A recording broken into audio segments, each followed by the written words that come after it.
to move the goalposts, moderating Russia's immediate goals and spinning its current lack of progress as part of what would be next steps.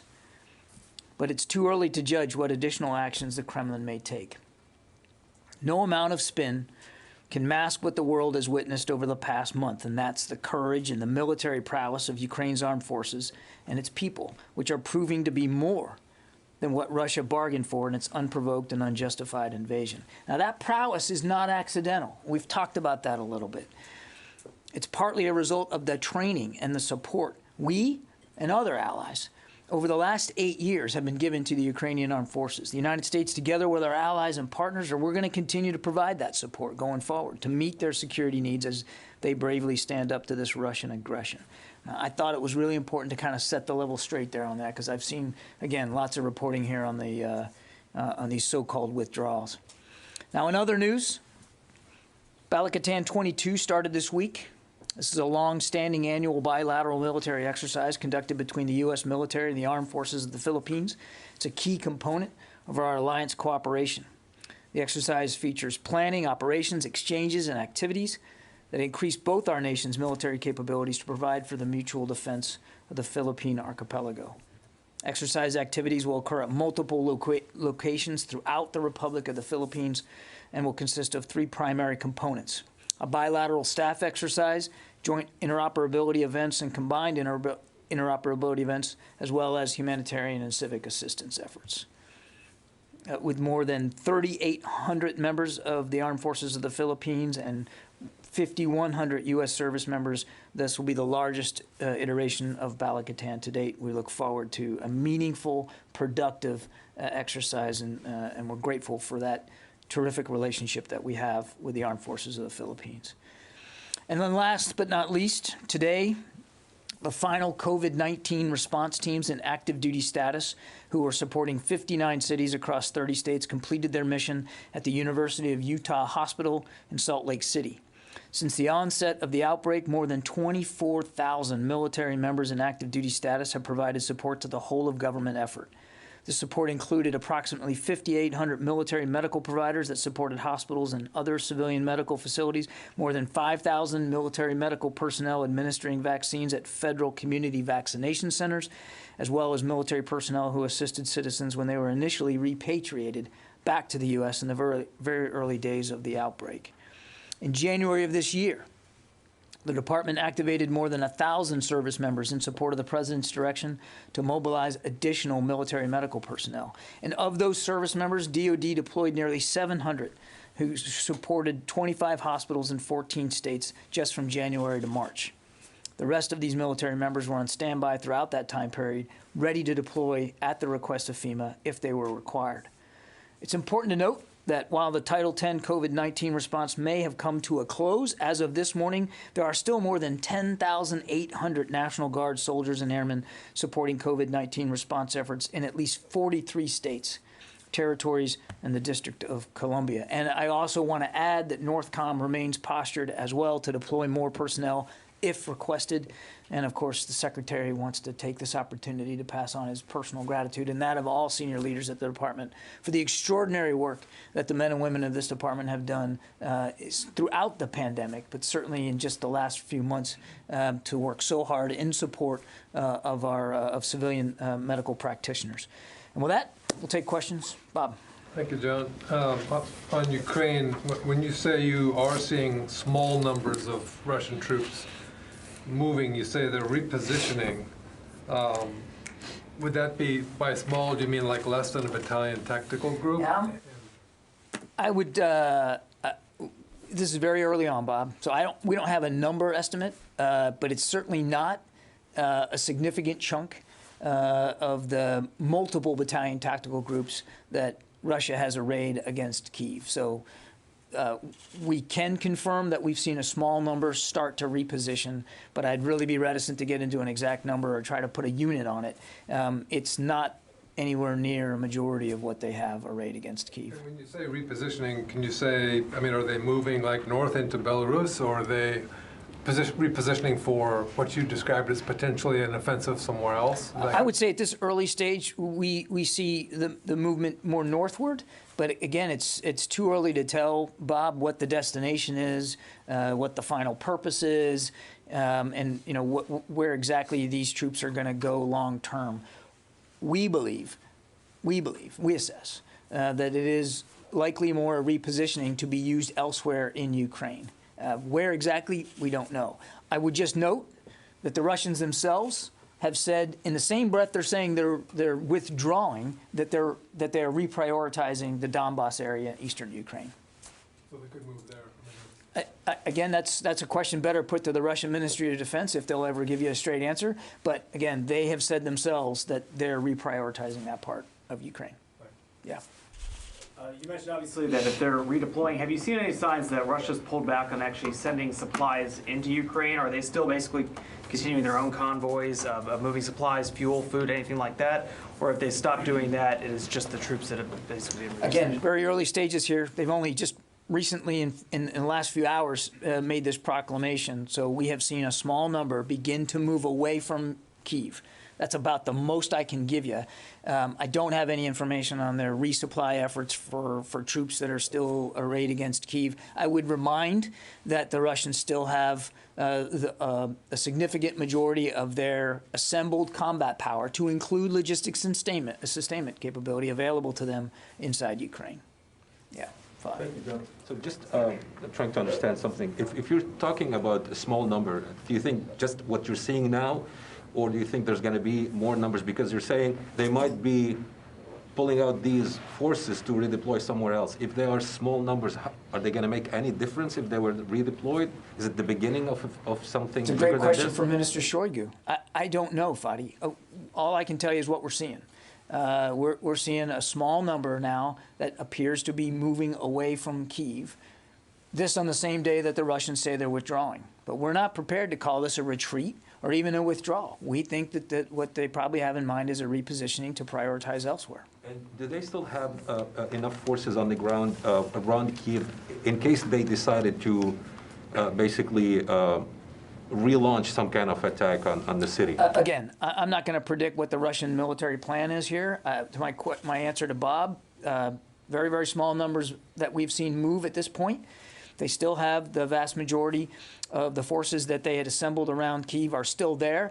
As I've said before, we largely assess that they are in a defensive posture. They have several days ago stopped trying to advance on Kyiv and sort of took up defensive positions. Yeah. Okay, thanks, John. 3 questions, please. Can you update us on the number? Can you update us on the number of missiles? I'll just ask one at a time if that's easier. That's actually much easier. Yeah. What's the number of missiles that Russia's launched into Ukraine at this point? I don't have an update on the missiles. We know that they have since the beginning of this launched more than 1,000, but I don't have an exact number. Okay. Secondly, does the Pentagon still consider Russia a near-peer competitor?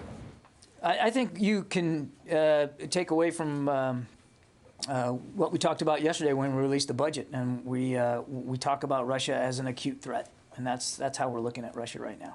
But that's not the same as what you've been saying. You've been saying near-peer competitors, Russia and China, and now we're hearing acute threat. So has it changed in the Pentagon's view? We consider Russia as an acute threat based on certainly what we've been seeing happen over the last month. Okay, and then my last question is about Ukraine's peace proposal. It seems like they envision some sort of security guarantee, like Article 5 with NATO, with a country like Poland or Turkey or Canada. So my question is, does the Pentagon think that's feasible? Because these are NATO countries, and establishing some sort of collective defense with the NATO country would essentially bring in all of NATO with this. So does the Pentagon find a proposal like that feasible? I think we're not going to get ahead of where Ukraine and Russia are on their discussions. This has got to be a negotiation between Russia and Ukraine, and we're certainly not going to get in the middle of that or get ahead of where that is right now. I would just say a couple of things, Carla. One, Russia should negotiate in good faith. They have an opportunity here, an opportunity that they have missed many, many times over the last month to end this war and to do it responsibly and to negotiate in good faith. So we hope that they'll do that. But the war could end today if Mr. Putin did the right thing and actually did withdraw all his forces from Ukraine and respect Ukrainian sovereignty. And again, as for what that settlement looks like, that's really between Russia and Ukraine. We wouldn't dictate the terms, and we wouldn't want to get ahead of that process. Let me go back over here, David. As I understand military tactics, when you retreat, you leave forces in place to cover the retreat. So are the movements that you're seeing so far, are they consistent with what a retreat from Kyiv would look like? And what would it take to convince the Pentagon that Russia had given up on its intent to seize Kyiv?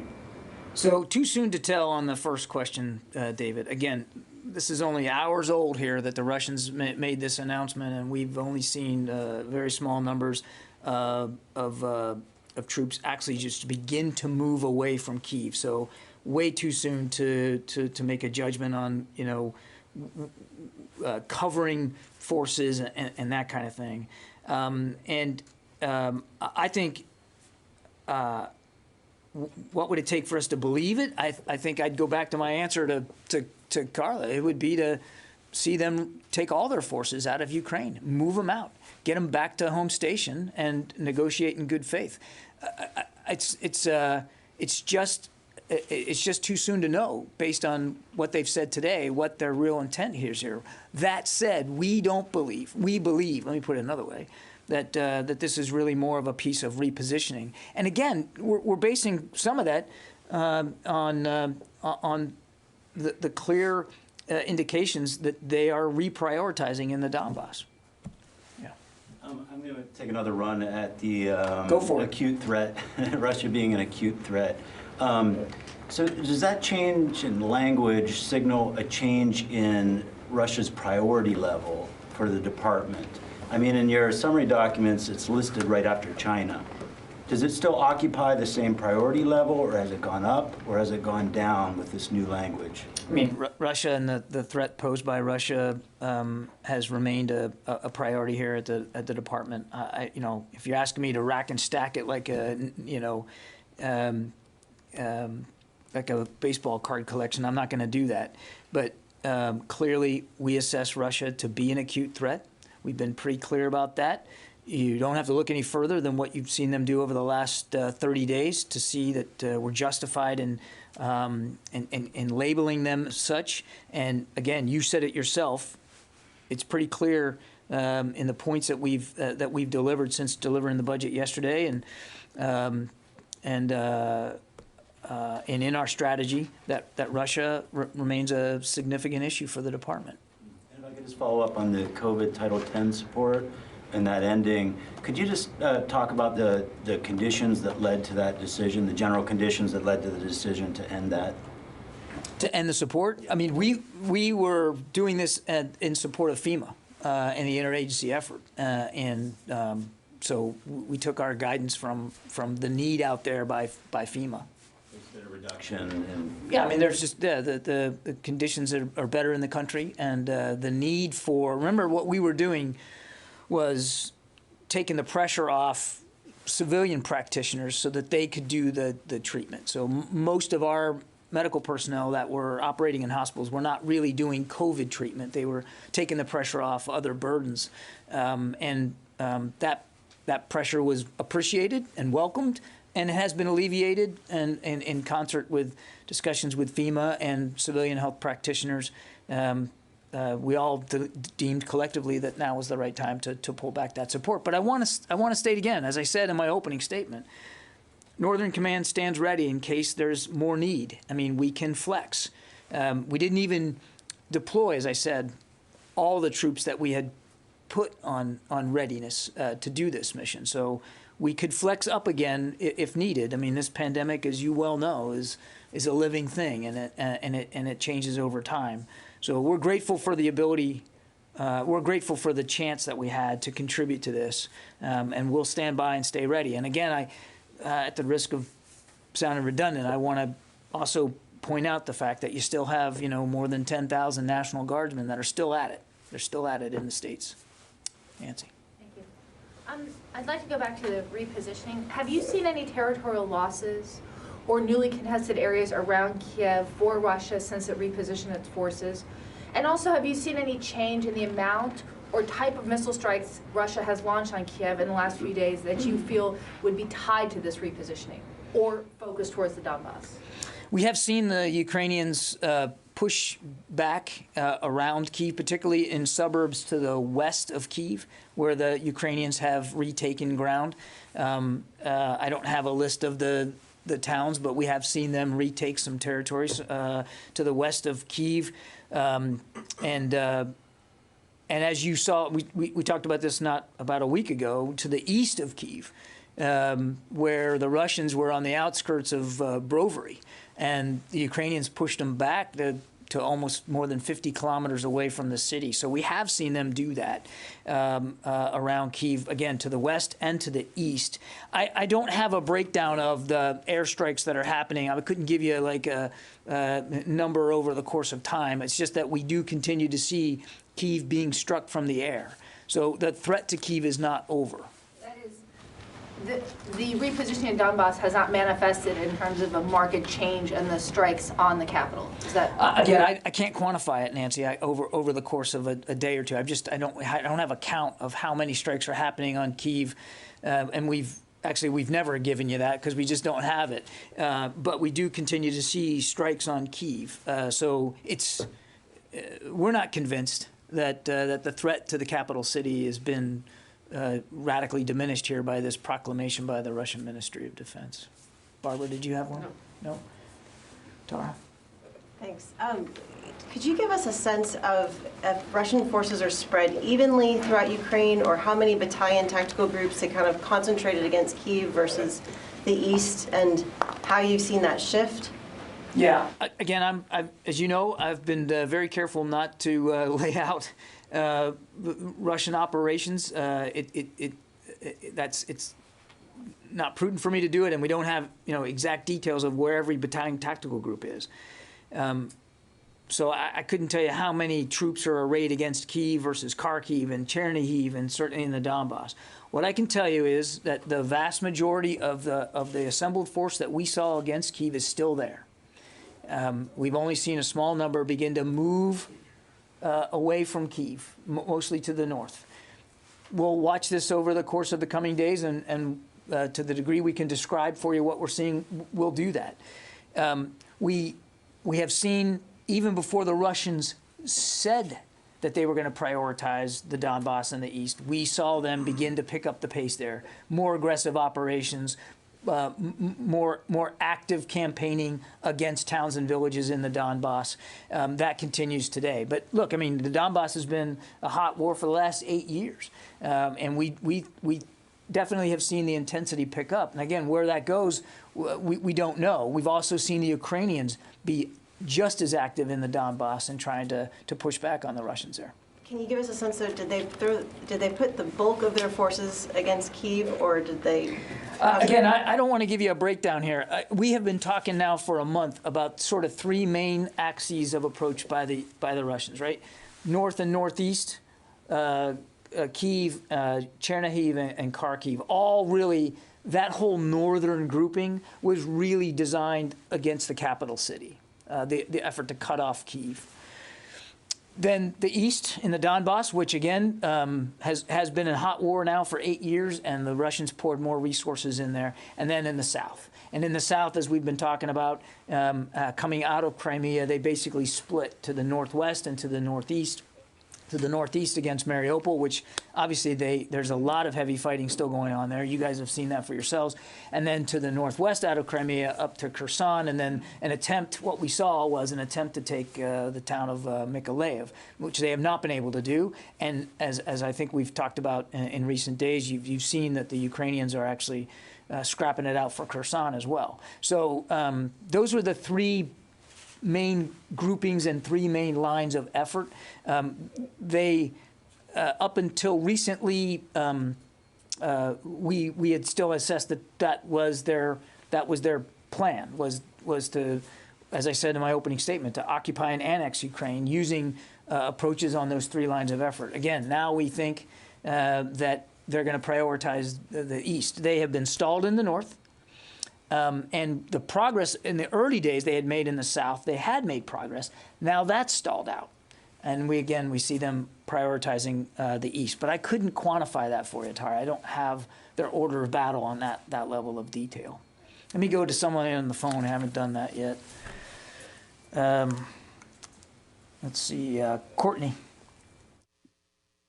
Hi, thanks. Can you talk a little bit about the president's comments yesterday when he said that that U.S. troops, he seems to say U.S. troops are training Ukrainian military inside Poland.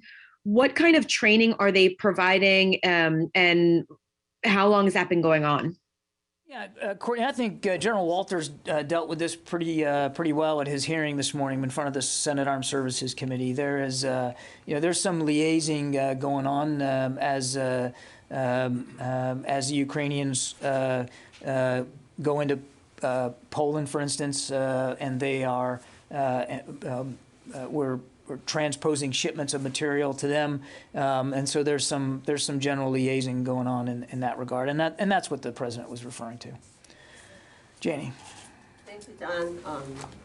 Everybody finish Ukraine issues. Do you want me to stay on? Why don't I come back to you? You want to do that? Would that be fair? Yeah. We'll do that. Yeah, I promise I'll get back to you. Can I follow up on this question of Kyiv? One more question. From a military perspective, does the Pentagon think that the Russian forces were basically defeated in their attempt to take Kyiv, and this campaign? I said that. I said as much in my opening statement. They failed to take Kyiv. So yeah, that's a defeat to their forces, basically. They failed to take Kyiv, and we believe that Kyiv was a key objective for them. Yeah, Louis. John, you used the word spin in your remarks. Yes, I did. You've also confirmed small numbers leaving. Did you note those small numbers leaving before the Russians made public their proposal today, that that this was being done in good faith? So in other words, are the words following actions that you've already seen taking place in the last I couldn't give you a time hack, Louis, exactly whether it was exactly the moment that the Russians decided to announce it, roughly, same day kind of observation. But we're not taking anything they say at face value. I'm being as honest with you as I can. Small number, scene started to move. We're not prepared to buy the Russian argument that it's a withdrawal. Again, our assessment is that their intention is to reposition forces and bolster their efforts elsewhere. So the word spin is accurate to what you've been describing, what you just described then? I'm comfortable with the way I characterized it. Helene Cooper.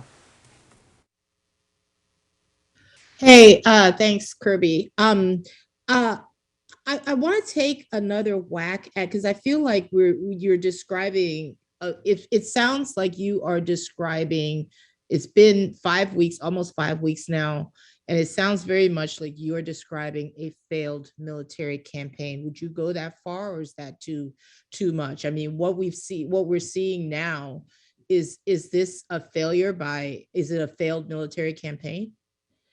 I don't think we're prepared to slap a bumper sticker on this thing right now. I mean, there are still people dying. There's still bombs falling. There's still missiles flying.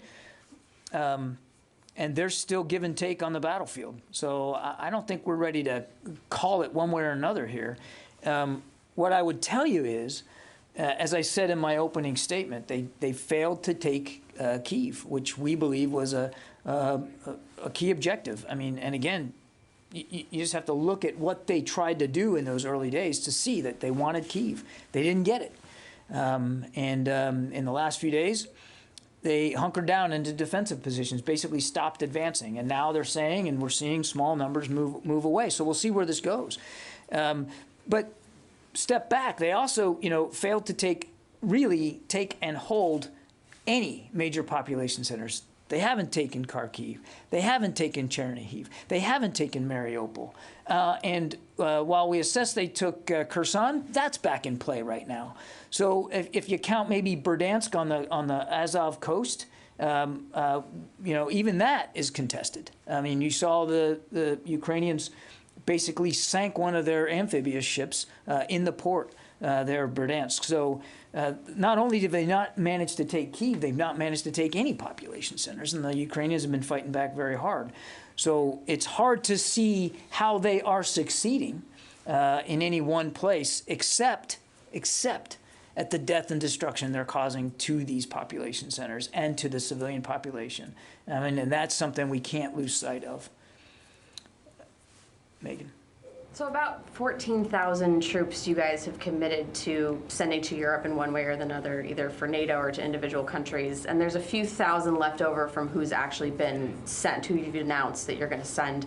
Are you still trying to get up to that 14,000 number? Are you still looking to source units to get there? And do the peace talks have any bearing on whether you're thinking you're going to send more people or not? Yeah, it's not like the 14,000 is a goal here.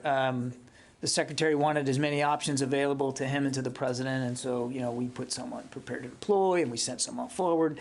It is about options.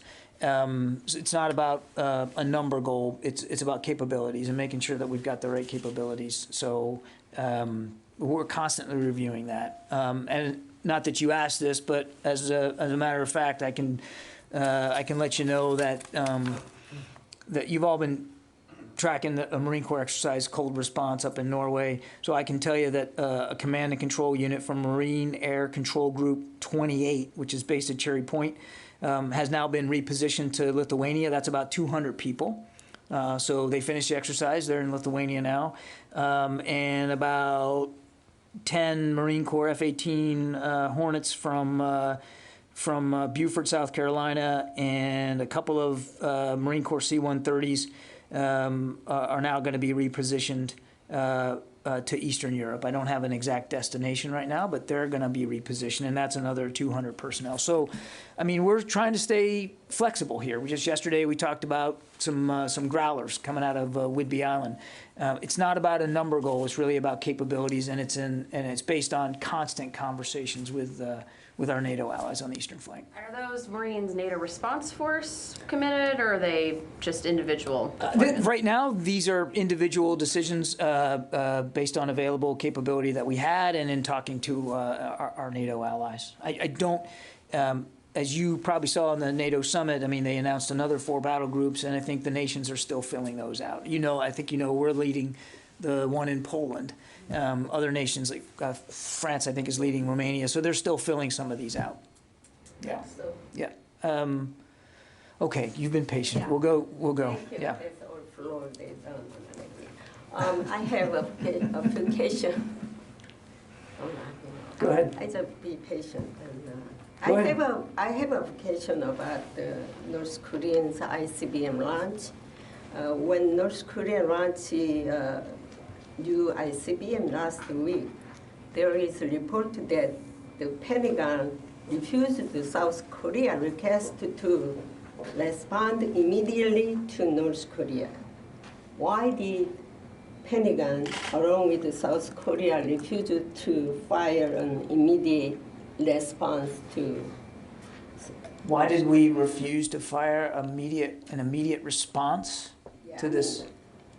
I mean, with the South Korea and United States, supposedly they joined the fire training response to the North Korea, but the Pentagon refused to South Korea, don't do this, because, why did you do that? Why Pentagon refused to South Korea? Well, look, I'm not... Here's the story that General Nakamura, U.S. Korea Forces, Combined Forces Commander, has conducted the Pentagon, but Pentagon refused to fire an immediate response to North Korea. That is a story that what... Okay, I haven't seen the story. I'm not sure what you mean by fire an immediate response. Yes. I'm not sure what that means. But look... So South Korean, they... after launch, the North Korean ICBM, South Korea started responding fire 111 minutes later. This is so late because it took so late to respond to. You mean the statement that we issued? Yes. Look, we respond with the time and the care that we believe is required based on these provocations. I mean, there's no ill intent towards our South Korean allies here. I mean, it's a sovereign nation. They are, and if they want to issue a response on their timeline, then we certainly respect that. We responded, I know we responded in a way that we felt was appropriate to our own initial analysis of the launch.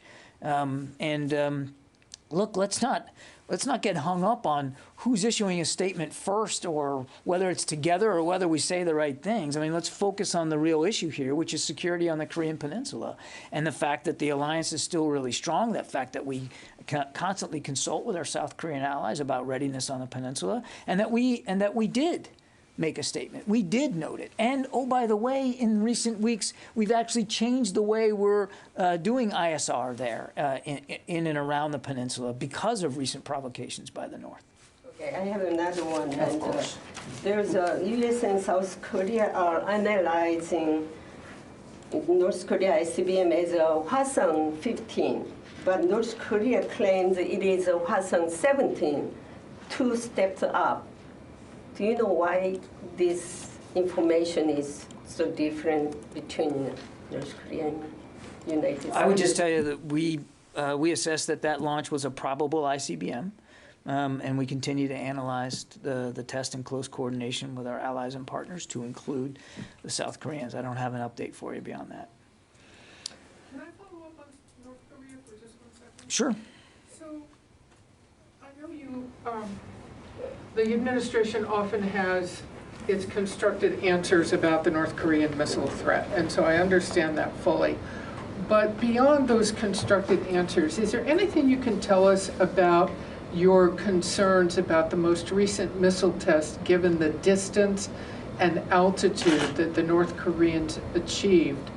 Your concerns about the threat that kind of missile capability that they successfully achieved poses, and can you tell us anything about your latest assessment about potential activity at their underground nuclear test site? I'm not going to talk about intelligence assessments, Barbara. I think you know that. And we are still, as I said to Janie, we're still analyzing this last test. I'm not going to get ahead of that process. But we've been very clear about the threat that the North Korean ballistic missile program continues to pose to the region. And that includes their continued efforts to advance their nuclear program. But I'm not gonna speak about intelligence assessments. We remain concerned about the North Koreans, their attempt to continue to improve their nuclear capability as well as their ballistic missile capability. It's provocative.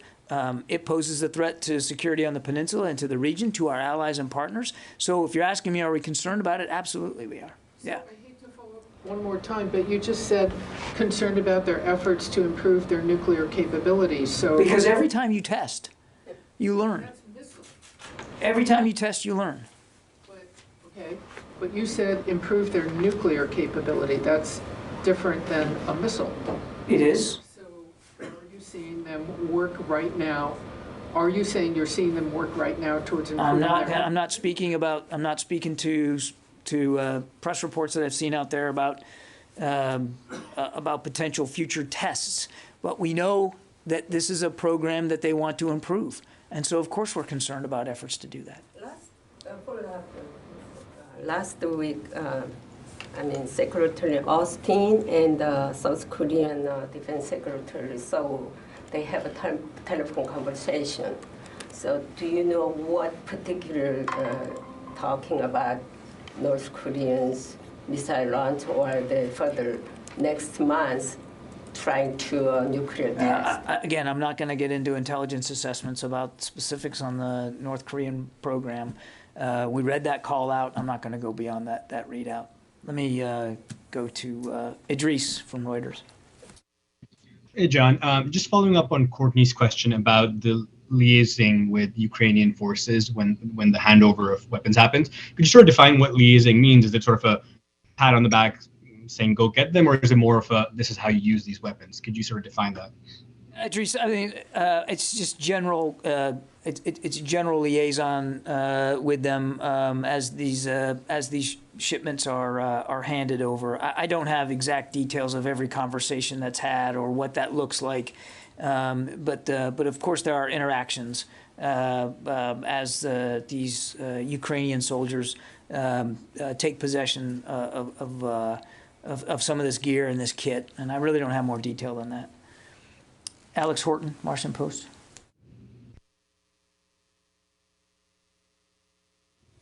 Yeah, can you go back to Idris for his follow-up, please, and then come back? Thanks. Thanks. The follow-up was, is that different from training in any way when you sort of quote-unquote liaise with them?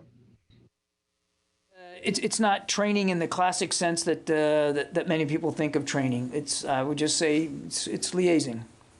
Go ahead, Alex. Yeah, thanks. So I'm kind of curious about what some senior defense officials told us last week about indications that the Russians are being more aggressive in the east. Now that you're a very capable analyst, have looked at it more. I was wondering if you can give us more details on what those signs are in Donbass, and have you seen any kind of intensity pickup, within the last couple of days, specifically when it comes to their supposed movements around Kiev? Again, without getting into a blow-by-blow of Russian operations, it's not our war, it's their war. But I can tell you we have seen increased activity, offensive activity by Russian forces in the Donbass, going after more towns and villages, trying to that's one. Number two, and we've talked about this before, making an effort to come south out of a town called Izium, moving south and southeast to try to pin down Ukrainian armed forces that are in the Donbass. It's one of the reasons why we believe they are fighting for Mariupol, because we believe one goal of them could be to use Mariupol as a way to go north and to sort of close off the Donbass. And again, we have seen them without getting into too much specifics here, we have seen them try to reinforce their footprint in the Donbass, and that's about as far as I'm going to go on that, Alex. Yeah, in the back there. John, thank you. So once the $800 million package fully arrives in Ukraine, will the U.S. continue sending weapons to the Ukrainians, even with the Russians kind of pulling out from that Kyiv area? And then secondly, if there were to be a ceasefire, would the U.S. continue sending weapons to Ukraine? I don't have any announcements to make beyond the president's $800 million package. We're working hard on that. There's already been several deliveries made on that package, and we're moving out as quickly as we can on it. And the president's been clear. We're going to continue to support, as I said in my opening statement, we're going to continue to support Ukraine for as fast as we can, for as long as we can. I'm not going to get into hypotheticals about ceasefires and agreements and all that. Obviously, we want to see this war end. But for as long as Ukraine and the Ukrainian armed forces need assistance, the United States is going to be there to help provide it. Yeah. David. So last week, a senior defense official said that he'd seen indications that Russian troops were coming out of Georgia for redeployment to Ukraine. At the time, he said they didn't know where they were going. But one assumption might be they were going to the Donbass, since they had announced they were going to prioritize the Donbass. Now you've just said that on the record that you've seen them reinforce their footprint in the Donbass. So have reinforcements from Georgia gone to the Donbass? I haven't seen any indications that troops from Georgia have gone to the Donbass.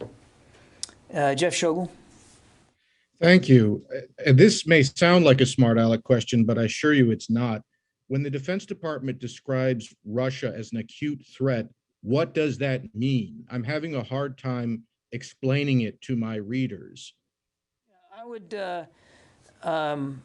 I would point your readers to what we have seen over the last month here, Russia's unprovoked aggression against a nation state that posed no threat to them. I would point your readers to Russian interference in elections, not just here in the United States, but into nations in Europe.